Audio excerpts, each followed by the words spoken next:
Donc, je me présente, je suis Florence Ngo. À l'origine, je suis réflexologue, diplômée de l'Institut international de réflexologie, qui est l'école fondatrice de la réflexologie tenue par Dwight Byers aujourd'hui aux États-Unis, qui est le neveu de Nissim Gam, la femme qui était kinésithérapeute aux États-Unis et qui a fait les premières cartes, les premières cartographies en réflexologie. Donc en fait, si je me suis tournée vers l'oligoscan et le physioscan, c'est parce que je me suis rendu compte que, en fait, sans bien se nourrir, on peut rien faire. C'est-à-dire que les gens venaient me voir en réflexologie, mais que, si vous voulez, j'aidais les gens avec la réflexologie, mais que c'était loin d'être suffisant tant que l'approche nutritionnelle n'était pas corrigée, quoi. Voilà. Donc, je me suis tournée vers ces thérapies quantiques qu'on appelle l'oligoscan et le physioscan. Donc, les thérapies quantiques, c'est un mot un peu scientifique, mais qui est très simple, en fait.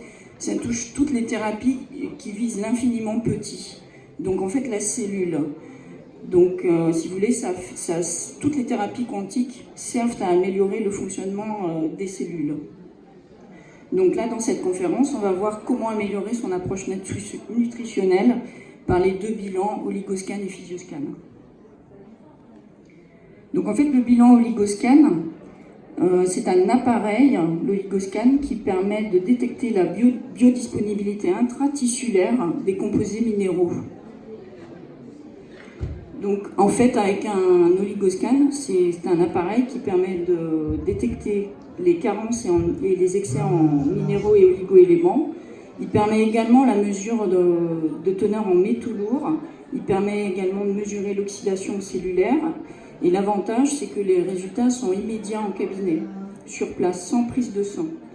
Donc l'avantage par rapport, et la grosse différence par rapport à une prise de sang, c'est qu'en fait, on mesure les réserves tissulaires qu'on a en oligo-éléments, vraiment c'est ce qu'on a en réserve dans nos tissus. Donc on peut très bien avoir une analyse de sang tout à fait normale en oligo-éléments et pourtant se diriger vers une tendance à la déminéralisation, parce qu'en fait, on est sans arrêt en train de puiser tout ce qu'il faut dans nos tissus, dans nos os, pour que le sang véhicule tout ce dont nous avons besoin pour assurer les fonctions vitales de notre corps. Donc le sang, en fait, il est là pour véhiculer les nutriments dans l'urgence à nos organes, pour assurer le fonctionnement vital de notre corps. Mais par contre, en aucun cas, une mesure dans le sang permet de vérifier si on a suffisamment de réserve ou pas. Voilà. Donc ça, c'est la grosse différence entre un bilan oligoscan et une prise de sang. C'est surtout l'aspect, est-ce qu'on a des réserves ? Donc la méthode de mesure qui est utilisée, c'est la spectrophotométrie. Donc en fait, c'est une méthode d'analyse quantitative qui consiste à mesurer l'absorption ou la densité optique d'une substance chimique. Donc c'est une méthode, la spectrophotométrie, qui est utilisée en physico-chimie pour identifier des éléments. Si vous voulez, on part du principe qu'une substance absorbe sur une plage de longueur d'onde déterminée. Et on utilise la loi de Bien-Lambert pour détecter l'élément qui constitue l'échantillon et sa concentration. Donc c'est vraiment une méthode qui est utilisée en physico-chimie pour l'identification et les mesures des éléments. Moi-même, à l'origine, je suis ingénieur chimiste et j'ai travaillé en laboratoire d'analyse des eaux. Et la spectrophotométrie, c'est une technique de mesure qui est utilisée, quoi. Voilà.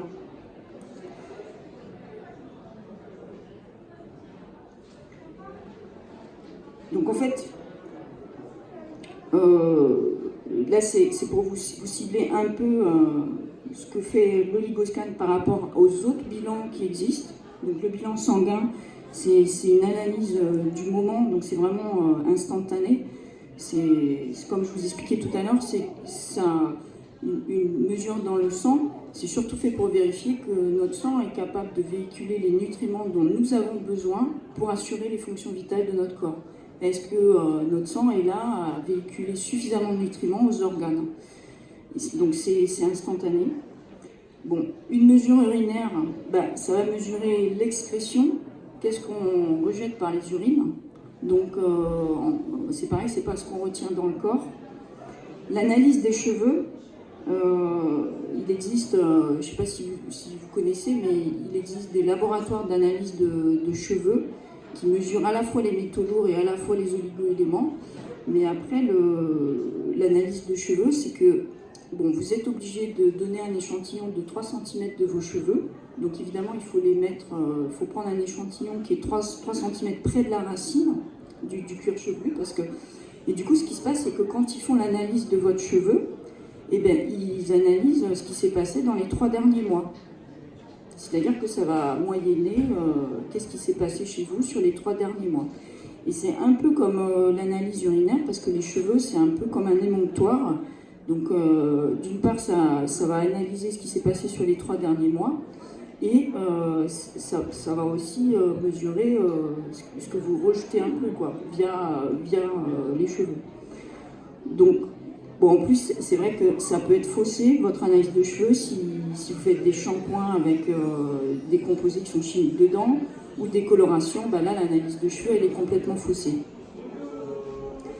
Donc, en fait, l'idéal, ça serait une biopsie pour mesurer vraiment ce qui se passe dans le corps. Et en fait, bon, comme c'est une technique qui est pas possible au niveau oligominéral, la spectrophotométrie, ce que fait l'oligoscan, ça serait un peu l'équivalent de ce que fait une biopsie. L'idée, c'est d'aller mesurer ce qui se passe dans nos tissus au niveau cellulaire. Voilà. Donc on a une première partie du bilan qui cible les oligo-éléments. Voilà ce que donne un bilan oligominéral. Donc au milieu, on a une ligne OK, et à gauche et à droite, on a des tranches. Donc norme plus, norme moins, en fait, les oligo-éléments sont dans le vert. Donc là, on est dans la norme, soit moins, soit plus. Si c'est jaune, ben, on est en carence ou en excès léger. Et si c'est rouge, on est en carence ou en excès fort. Voilà. Donc là, à gauche, vous avez toute la liste des oligo-éléments qui sont mesurés à l'oligoscan. Donc calcium, magnésium, phosphore, silicium, sodium, potassium, cuivre, zinc, fer, manganèse, chrome, vanadium, bore, cobalt, molybdène, iode, lithium, germanium, sélénium, soufre. Donc là, vous avez l'exemple d'un bilan qui est plutôt carencé, parce qu'on voit 2 rouges à gauche sur le phosphore et le zinc, très peu, un léger excès de bore, mais bon, le bilan est plutôt carencé. Là, vous avez l'inverse, un bilan qui est plutôt, alors certes, il a quelques carences, mais il a un zinc qui est en excès à droite. Alors là, en l'occurrence, sur un bilan un peu comme celui-là, même si à première vue, le zinc est en excès, il faut vérifier avec la personne si la personne a vraiment des symptômes d'excès de zinc. Parce que souvent, quand le bilan est comme ça, qu'il y a quand même une tendance de carence à gauche, on voit quand même quelques oligo-éléments qui sont en carence, il faut vérifier que le zinc, c'est un vrai excès. Parce que ce qui peut se passer aussi, c'est que le zinc n'est pas utilisé par les cellules, et du coup s'accumule dans les tissus. Et du coup, c'est ça qui crée l'excès de zinc dans les tissus, mais du coup, par rapport à la cellule, ça va être une carence au final. Mais là, par contre, dans un cas comme celui-là, il ne faudra surtout pas faire la même chose que quelqu'un qui est carencé en zinc. Quelqu'un qui est carencé en zinc, il faudra le supplémenter en zinc. Quelqu'un qui est comme ça et dont le zinc est bloqué parce que les cellules ne l'utilisent pas, il va falloir essayer de débloquer les fonctions intracellulaires d'utilisation du zinc. Ça ne va pas du tout être la même chose. Et là, on peut avoir aussi des cas où on voit des gens qui sont à la fois en excès et à la fois en grosse carence. C'est ce qu'on appelle des bilans explosifs, où là, les oligo-éléments sont très perturbés et on a à la fois des gros excès et des grosses carences. On a tous les cas de figure possibles, en fait.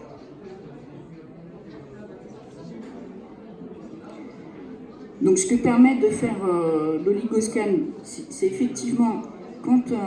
Quand vous regardez là où vous êtes en excès ou en carence, dans l'appareil lui-même est intégré des fonctions d'aide sur les oligo-éléments Et vous savez, par exemple, le calcium, vous avez une notice, vous savez quels aliments il faut cibler pour essayer déjà de faire ce que vous pouvez par l'alimentation au quotidien. Donc vous voyez, là je vous ai mis un exemple pour le calcium. Bon, il s'avère souvent que les problèmes de calcium, le calcium on en trouve dans un peu tout. Mais souvent, si les gens sont carencés en calcium, déjà il faut commencer par vérifier s'ils mangent bien des sources de calcium assimilables. Donc là, vous avez une aide. Vous voyez que le meilleur calcium assimilable, c'est celui des fruits, des légumes, des salades, des céréales, des algues, des légumineuses, des graines germées. C'est vrai que les produits laitiers, ça contient beaucoup de calcium, mais comme c'est très acidifiant, une fois qu'on a mangé des produits laitiers, on est obligé de puiser souvent le calcium de nos os. Et du coup, le bénéfice qu'on a à manger des produits laitiers, vu que c'est acidifiant, comme on est obligé de puiser le calcium des os pour revenir à un pH neutre, ben c'est très discutable, le calcium des produits laitiers en fait. Voilà. Donc après, une très bonne source de calcium aussi, c'est le bouillon d'os. C'est-à-dire que quand vous achetez du poulet, bah souvent moi avant je jetais la carcasse. Et en fait, c'est une erreur. Il vaut mieux garder la carcasse et faire un bouillon avec la carcasse parce que c'est très reminéralisant au niveau de tous les éléments qui constituent les os, quoi. Donc ça, c'est une bien meilleure source de calcium que les produits laitiers. Voilà. Alors le magnésium, bah ça c'est vrai que c'est assez... Bon. C'est vrai que le magnésium, souvent les gens ils sont en déficit de magnésium. Pourquoi? Parce que déjà on vit dans une société où le stress est omniprésent. Et rien que le stress nous fait consommer plus de magnésium. Donc, alors souvent il faut corriger par l'alimentation.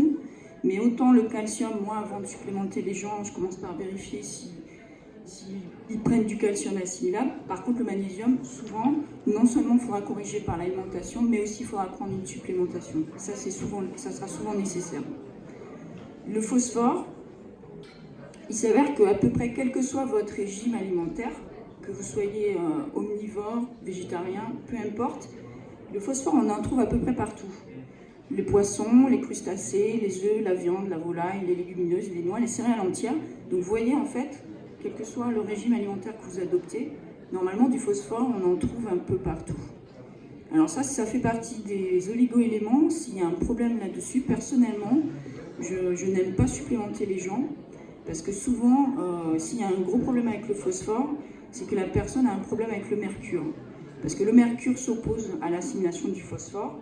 Et du coup, moi je ne suis pas pour la supplémentation au phosphore quand la personne est carencée, parce que ça ne sert à rien d'en rajouter avec un complément alimentaire, vu que déjà, à l'origine, normalement, tout le monde en a, quel que soit son régime alimentaire, dans les aliments. Donc je ne vois pas l'intérêt de supplémenter quelqu'un en phosphore.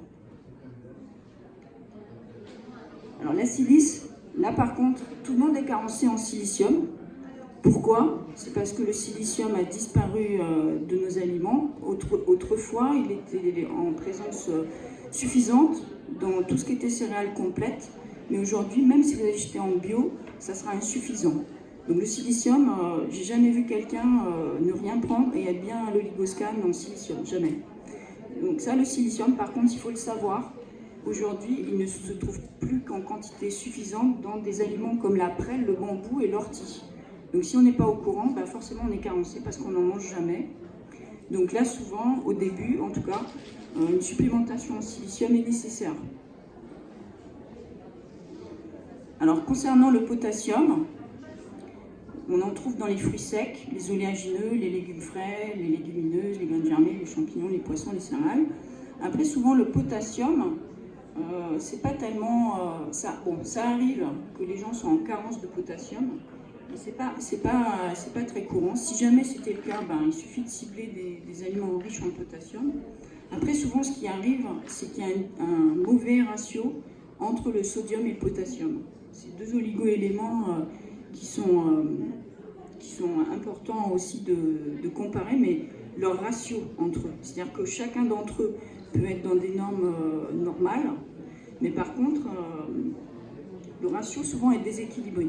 Et très souvent, il faudra vérifier l'origine du problème. Ça peut être soit lié à de l'hypertension, soit lié à la prise, par exemple, si vous faites souvent des cures drainantes qui ciblent l'élimination de l'eau, la rétention d'eau, si vous faites souvent ça, et ça peut provoquer un déséquilibre sodium-potassium. Ça peut provoquer du coup une fuite de potassium en extracellulaire.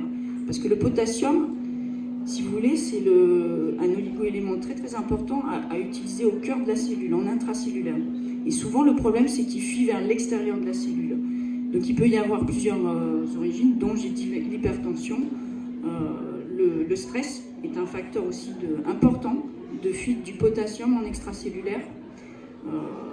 Si vous faites aussi assez souvent des cures drainantes ou diurétiques, ça peut provoquer une fuite de potassium en extracellulaire. Voilà.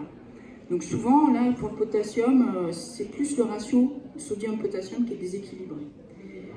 Le cuivre,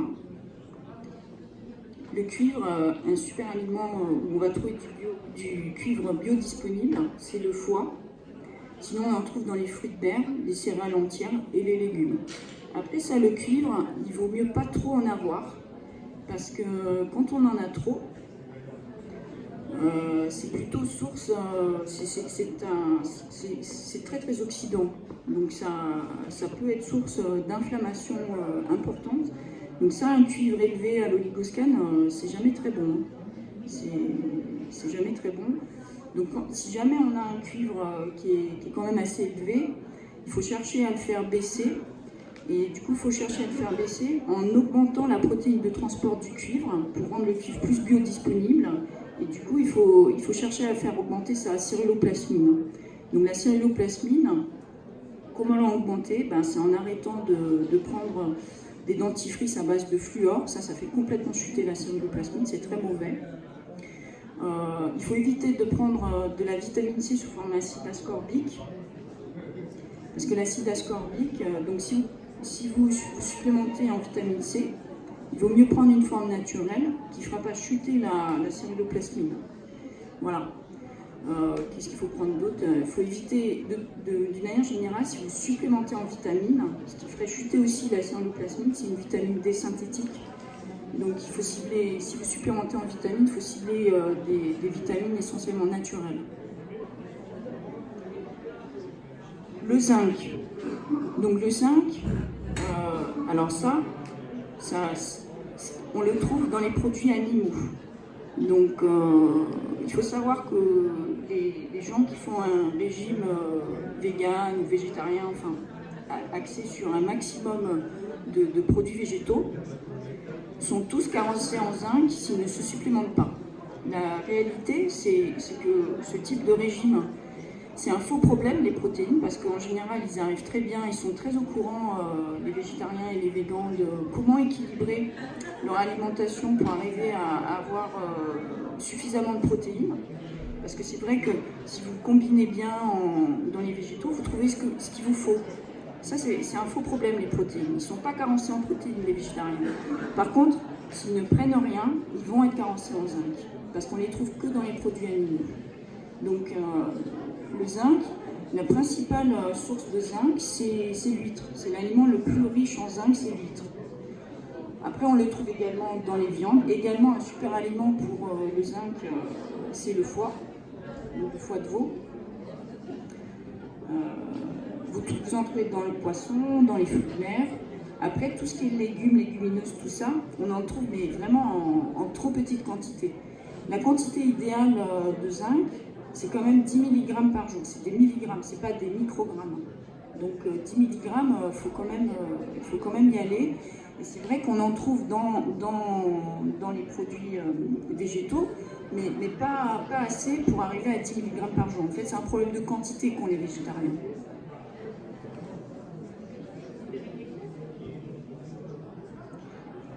Alors le fer. Le fer, on en trouve essentiellement dans le sang. C'est pour ça que le premier aliment qui vient dans la liste, c'est le boudin noir, parce que c'est fait à base de sang. Après, on en trouve également dans le foie, dans les viandes rouges. Alors, essence plus les viandes rouges que les viandes blanches, parce que le fer qui est vraiment assimilable, c'est pas tellement celui des végétaux. Le fer assimilable, c'est le fer qui provient du sang. Donc après, effectivement, on en trouve après dans des produits végétaux comme les légumineuses. Tout le monde sait que les lentilles, c'est réputé pour être riche en fer, mais quand même, il faut garder en tête que du fer assimilable, on en trouve dans le sang. Donc voilà, là encore, on en trouve dans les produits animaux essentiellement, qui sont plutôt viande saignante ou ce genre de choses. Le manganèse, donc on en trouve dans les fruits oléagineux, les noix, les graines, légumineuses, les betteraves rouges, gingembre, luzerne, thé, céréales complètes biologiques. Alors le chrome, l'aliment le plus riche en chrome, c'est la levure de bière. Donc, sauf gros problème avec le gluten, quand je vois des gens carencer en chrome, je conseille de saupoudrer de la levure de bière un peu partout. Voilà. Après, il faut rester conscient que la levure de bière contient quand même un peu de gluten.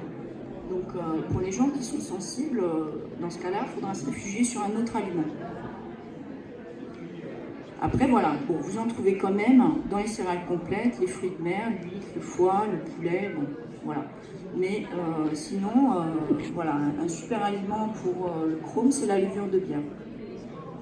Alors le vanadium, on en trouve dans des huiles végétales insaturées, des épices comme le poivre noir, les céréales entières, les viandes, les produits laitiers, voilà. Après, c'est vrai que la teneur en vanadium des fruits et légumes est directement proportionnelle à la teneur en vanadium du sol de culture de ces derniers, et c'est un peu la raison pour laquelle aujourd'hui, certaines fois, on a du mal à couvrir tous nos besoins.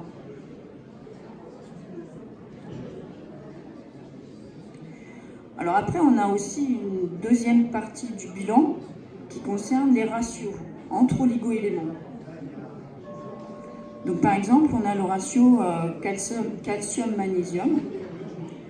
Donc s'il est diminué, c'est qu'on a une mauvaise assimilation du calcium ou un excès de magnésium. Voilà. Donc après, dans les pistes à rechercher, parce que là, quand c'est comme ça, il ne faut pas s'arrêter à l'oligoscan. Hein. Enfin, je veux dire, l'oligoscan n'est pas, c'est un examen comme un autre, mais il n'est pas tout puissant et il ne se suffit pas à lui tout seul. Quand on est comme ça, il faudra rechercher soit une carence en vitamine D, soit effectivement la sédentarité, ça peut expliquer un mauvais ratio diminué, soit une hyperparathyroïdie, soit une absorption calcique perturbée. Bon. Après, si on a l'inverse, il faudra faire des recherches d'ostéoporose, de parodontose, d'hyperthyroïdie ou de problèmes cardiovasculaires. Donc là, clairement, par contre, il ne faudra pas se contenter de l'oligoscan, surtout si l'indice est dans le rouge. Bon, si l'indice est juste dans le jaune, voilà. Si en cherchant, on fait une analyse de vitamine D et puis on bouge un peu plus, déjà on améliore 2 facteurs. Voilà. Par contre, si c'est dans le rouge, là il faut aller chez le médecin et puis il faudrait idéalement faire d'autres recherches. Donc un ratio calcium-phosphore aussi diminué.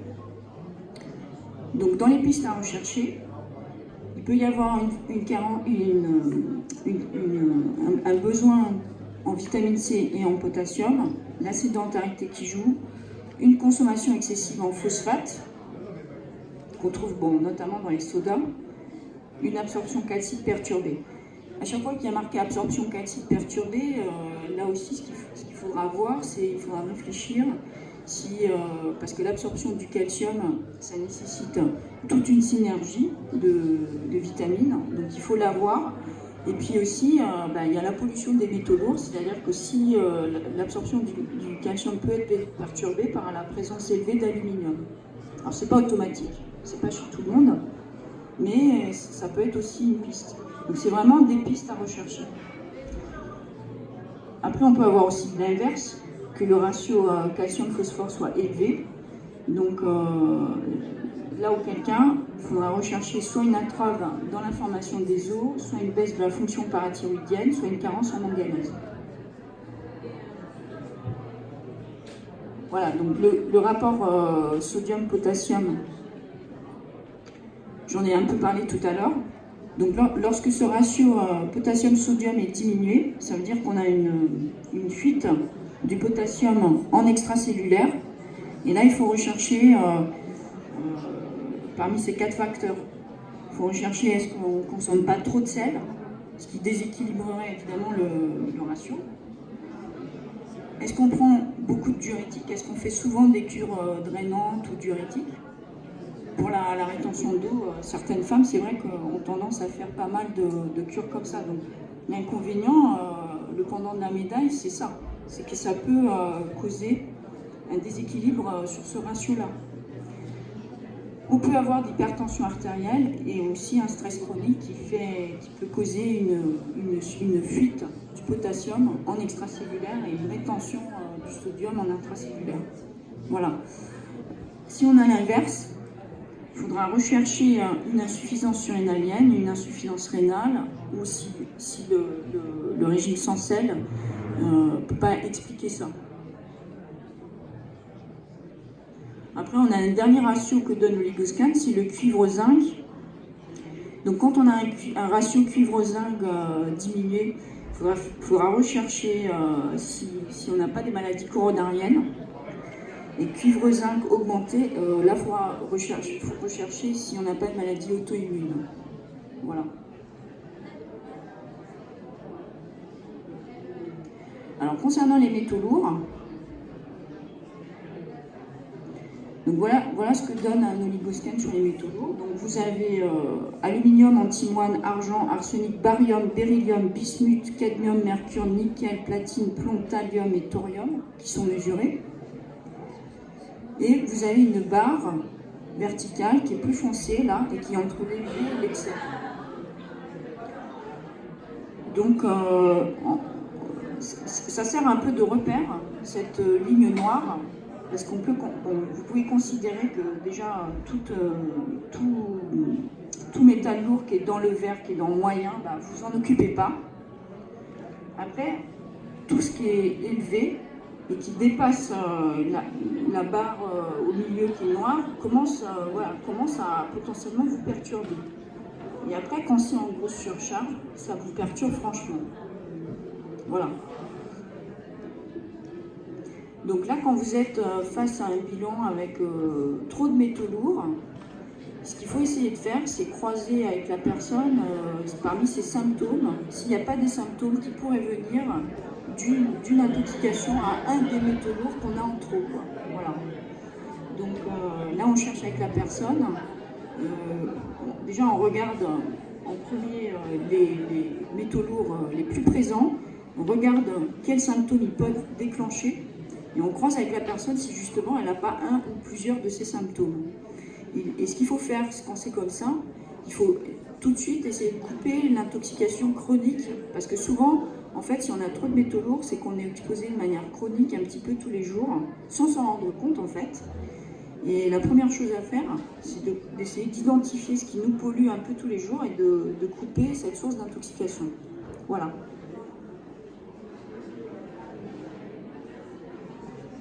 Donc, après, l'oligoscan donne des indications sur nos capacités à éliminer ces métaux lourds.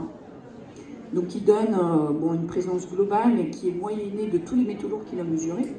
Et juste en dessous, il indique un facteur de suspicion de blocage d'élimination des métaux lourds par manque de sulfoconjugaison. Donc, en fait, la sulfoconjugaison, c'est une transformation biochimique que va faire notre foie pour nous détoxifier, pour détoxifier notre sang en fait de toutes les substances nocives, pas que les métaux lourds. Donc une des conditions nécessaires, c'est déjà d'avoir suffisamment de soufre pour faire suffisamment de sulfoconjugaison. Et après, il y a tous les cofacteurs qui interviennent à côté du soufre pour faire de bonnes sulfoconjugaisons. Donc là, par exemple, la personne qui a cet oligoscan, voilà, l'indice de suspicion de blocage d'élimination des métaux lourds est mauvais, il est dans le rouge. Donc Ça veut dire que d'après son bilan oligo-minéral, la personne n'a pas tout ce qu'il faut, en tout cas au niveau oligo-minéral, pour se détoxifier des métaux lourds. Voilà. Voilà ce que ça veut dire. Donc après, il donne aussi une... Alors même si cette personne n'a pas tout ce qu'il faut pour se détoxifier, aujourd'hui c'est pas très grave, parce qu'on voit à gauche en dessous des mesures de stress oxydatif, et elle est dans le vert cette personne. Donc en fait, elle en a des métaux lourds, mais ça va encore, elle arrive à le gérer. Parce qu'au niveau stress oxydatif, elle n'est pas beaucoup agressée. C'est le facteur qu'on voit à gauche. Agression oxydative, c'est à 27%, c'est dans le vert. Et elle a une super protection antioxydante. Parce que là, la barre verte, elle est bien élevée. Et finalement, la personne elle a plus de protection antioxydante que d'agression. Donc ça va. C'est-à-dire qu'elle a des métaux lourds, surtout l'aluminium. Elle est a priori, elle n'a pas tout ce qu'il faut pour les éliminer, c'est pour ça que l'aluminium s'accumule. Mais elle arrive à le gérer parce qu'elle a un stress oxydatif qui n'est pas élevé et une super protection antioxydante. Voilà. Alors après, en complément de ce bilan oligoscan, ce qu'on peut faire aussi, c'est un bilan physioscan. Donc le physioscan, c'est un appareil de biorésonance. Et en biorésonance, voilà, le postulat de départ qu'on va retrouver chez tout appareil de biorésonance, c'est le suivant, c'est que chaque organe, cellule ou tissu vivant possède sa propre fréquence optimale de fonctionnement. Et en fait, le fait d'envoyer aux organes leur propre fréquence de fonctionnement optimale, ben, ça les aide à mieux fonctionner et à retrouver un fonctionnement optimal. Donc ça s'appelle biorésonance parce qu'en fait, c'est comme si vous preniez deux instruments de musique, un piano et une guitare. Et quand vous accordez la guitare sur le La3 du piano, une fois que les deux instruments sont accordés, si vous touchez la note de piano, la corde de la guitare va se mettre à vibrer toute seule, va se mettre à fonctionner toute seule. Et en fait, c'est de là qu'on part en biorésonance. En biorésonance, on part de ce principe-là, c'est qu'en envoyant la fréquence de fonctionnement optimale, l'organe se remet à vibrer, à fonctionner. Donc en fait, on travaille sur des fréquences très très basses, comme en hypnose d'ailleurs, entre 1 et 10 Hz. Alors, de quoi est constitué un physioscan? C'est un boîtier décodeur générateur de fréquences qui est relié à un ordinateur qui contient un logiciel de gestion. Et en fait, le patient il porte un casque qui permet de scanner la personne et d'envoyer les ondes basse fréquence. Voilà. Donc ça ressemble à ça, un physioscan. Donc vous avez le boîtier, le casque que porte le patient, et le boîtier étant relié à l'ordinateur qui contient le logiciel. Alors, qu'est-ce qu'on fait avec un physioscan? Donc déjà, c'est un outil d'investigation fonctionnelle et de bilan énergétique où on va pouvoir analyser et regarder l'état structurel de fonctionnement de nos organes. On peut même descendre très très bas dans l'analyse parce qu'un appareil de biorésonance est capable de descendre au niveau cellulaire et même au niveau chromosome. Donc il est capable de descendre très bas. Donc en fait, une fois que le scan est réalisé, on a une évaluation simple et rapide du niveau de stress et des capacités d'adaptation de nos organes. C'est-à-dire, est-ce qu'ils arrivent à s'adapter aux situations qu'on rencontre tous les jours?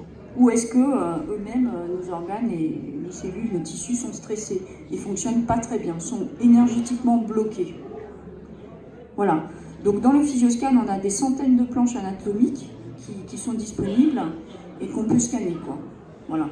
Donc on peut vraiment cibler de manière non intrusive ce qui se passe à l'intérieur de notre corps. Et ça fait partie des thérapies quantiques puisque les thérapies quantiques visent l'infiniment petit. Et là, on est au cœur même des cellules, si on veut, voire même des chromosomes. Donc voilà le déroulement d'une séance type. Donc la première partie de la séance, en premier on va scanner, on va réaliser un scan énergétique de la personne sur un ensemble de planches qu'on sélectionne. Donc au minimum on sélectionnera toujours les planches des méridiens d'acupuncture et après on ajoutera quelques planches qui sont liées aux problématiques spécifiques de la personne. Lorsque le physioscan réalise son scan, en fait, il attribue des notes énergétiques pour chaque planche qu'on a sélectionnée. Une fois que le scan est réalisé, en fait, on a toute une partie d'analyse et de consultation des bases de données qu'il a en lui, parce qu'au moment du scan, une fois qu'il vous a scanné, il sait ce qui est bon ou pas bon pour vous. Donc il a à sa disposition tout plein de bases de données, les bases de données aliments, plantes en phytothérapie, compléments alimentaires, pierres en lithothérapie, macérats en gémothérapie. Il a à disposition toute une série de bases de données qu'on peut regarder ensemble et pour voir ce qui vous convient ou ce dont vous aurez besoin le plus. Voilà. Ou par exemple les aliments qui sont bons ou pas bons pour vous. Voilà. Après, la deuxième partie de la séance, ça sert à lever les blocages énergétiques. Et là, on cherche à remettre effectivement les organes sur leur fréquence optimale de fonctionnement, évidemment, surtout les planches qui sont bloquées, énergétiquement parlant. Donc c'est là où on travaille sur des ondes très basses fréquences, entre 1 et 10 Hz. Et voilà, plus on avance dans cette deuxième partie de la séance, ce qu'on va chercher à faire, c'est à lever un maximum de blocage énergétique et on va chercher à améliorer toutes les évaluations faites dans la première partie de la séance. Donc là, par exemple, à gauche, on a un pancréas en début de séance et à la fin, en fin de séance, voilà, c'est le résultat à droite. Donc là, vous voyez des petites taches noires et marrons. Et donc plus les taches sont foncées, en fait, plus c'est bloqué, en fait, énergétiquement parlant. Donc en fait, vraiment le but de la séance, ça sert à lever un maximum de blocage énergétique. Donc soit on y arrive dès la première séance, soit il faut renouveler, soit certaines fois ça ne suffit pas. Et quand ça ne suffit pas, c'est que le problème n'est pas que énergétique et il faut améliorer l'alimentation, il faut prendre quelque chose sur le plan physique. Bon là par exemple pour le pancréas, là en fait sur le pancréas il y a deux parties.